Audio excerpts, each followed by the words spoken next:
Hello, scholars. My name is Dr. Karis Dillon, and the goal of this channel is to make academic subjects easier to understand. In the last video, we covered research designs most used in sociology. In this video, we're going to look at culture and ethnocentrism. In world history, you may have studied early human beings and how they gathered in tribes to hunt and gather, protect one another, and assist each other in survival. These early humans shared some form of common language, whether it was verbal or nonverbal, depending upon the group. The ways in which human beings first communicated with one another, shared common symbols and meanings, as well as worked together to survive, can definitely be considered part of that group's culture. Culture is defined as a group's beliefs, values, goals, material traits, and social practices shared by a specific group of individuals. Culture is made up of material culture and non-material culture. Material culture is made up of the belongings or objects of a group of people. Non-material culture is defined as the values, beliefs, attitudes, and ideas of that group of people. In many cultures, clothing, hairstyles, jewelry, what someone carries with them, and even shoes can represent certain values and norms of that group of people. When I went to Italy and Greece in the mid-1990s, the tour guides told us not to wear white socks. They stated that white socks are indicative of American tourists, and because Americans tend to carry large amounts of cash with them, they were most likely to be robbed. Who would have thought that white socks would be a symbol of being American? If you traveled to China and entered the classrooms of students, you'd be surprised at how quiet those classrooms are. Education is presented differently to Chinese students as compared to American students. American classrooms tend to be very loud, and students that interact with the teacher in the lesson are praised. This behavior wouldn't be tolerated in a Chinese classroom. Many of us don't recognize how much culture has been taught to us until we travel abroad. This is when we see stark differences between various cultures. Even though there are extreme differences in cultures throughout the world, there are also commonalities. Sociologists have a special word for this, and they call it cultural universals. Cultural universals are pattern traits that can be observed in all societies. An example of this would be a celebration of birth. Of course, different cultures celebrate birth differently, but the fact that every society celebrates birth in some way makes it a cultural universal. Having some form of funeral or ritual when a person passes away is also a cultural universal. In the US, it is common to bury a person in a coffin, cremate them, or put them in an urn, or bury them in that urn. Ancient tribes buried their dead in graves that were shaped by an animal or totem. Effigy Mounds National Monument is located in Iowa, where over 190 Native Americans were buried beneath mounds that are shaped as animals.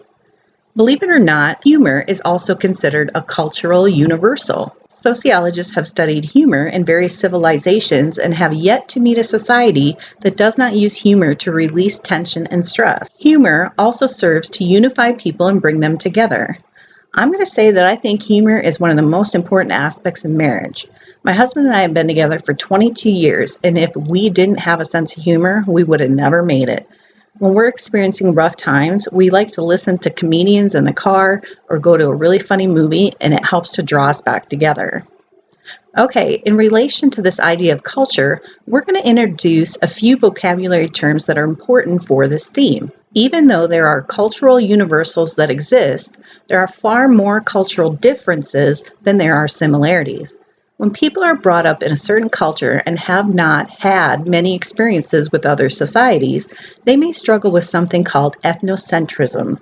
Ethnocentrism means being critical or judging another group's culture by comparing it to one's own.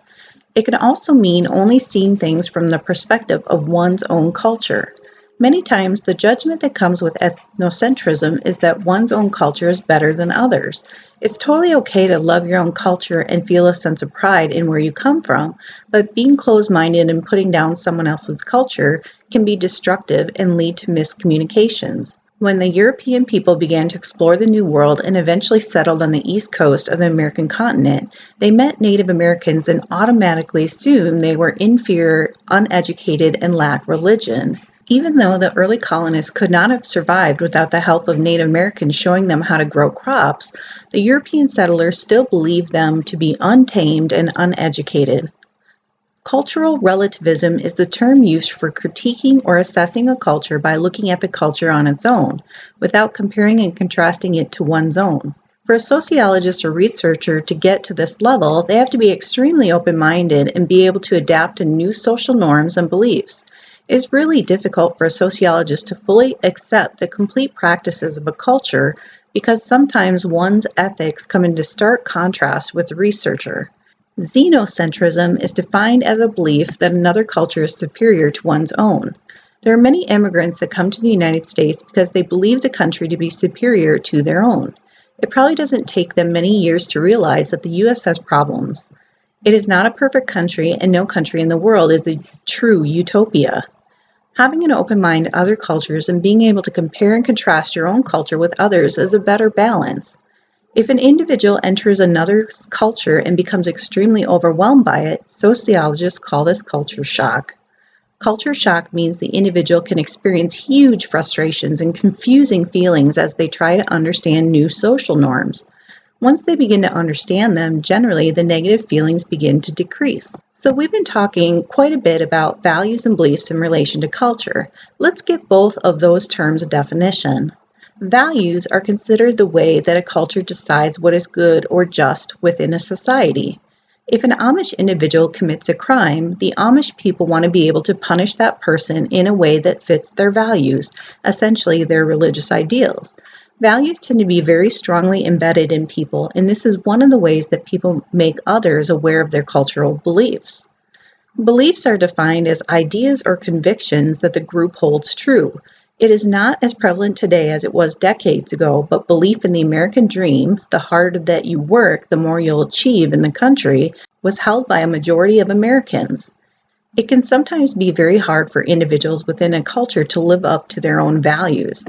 American society often teaches the importance of healthy eating as well as not drinking or taking drugs that wouldn't be good for you. This is much easier said than done, as many Americans don't eat well and others have addictions they aren't proud of. Sometimes the values of an ideal culture can be toxic for those that live as part of it. It is important for all people within a culture to understand the differences between real culture and ideal culture. Real culture is what is really happening in society and not what our social institutions are trying to preach or teach us. Various cultures teach and reinforce certain values by rewarding, punishing, or sanctioning people with certain behaviors. When society's norms are kept, those individuals are often rewarded. When social norms are not kept or are broken, a person is often physically punished for not following them. Sanctions are a way that others can attempt to socially control individuals, and these are not always clear. Sometimes people will act in certain ways because they can anticipate positive sanctions from others. Norms are defined as what a society has decided to be good, correct, or important.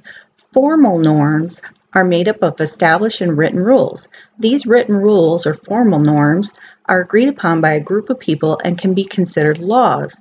Formal norms can also be considered a private company's list of rules that they've posted on a wall. These rules are specific and tend to be enforced at a high degree. Informal norms are behaviors that most people accept and conform to quite easily. People learn these norms by watching others and taking part in the same behavior.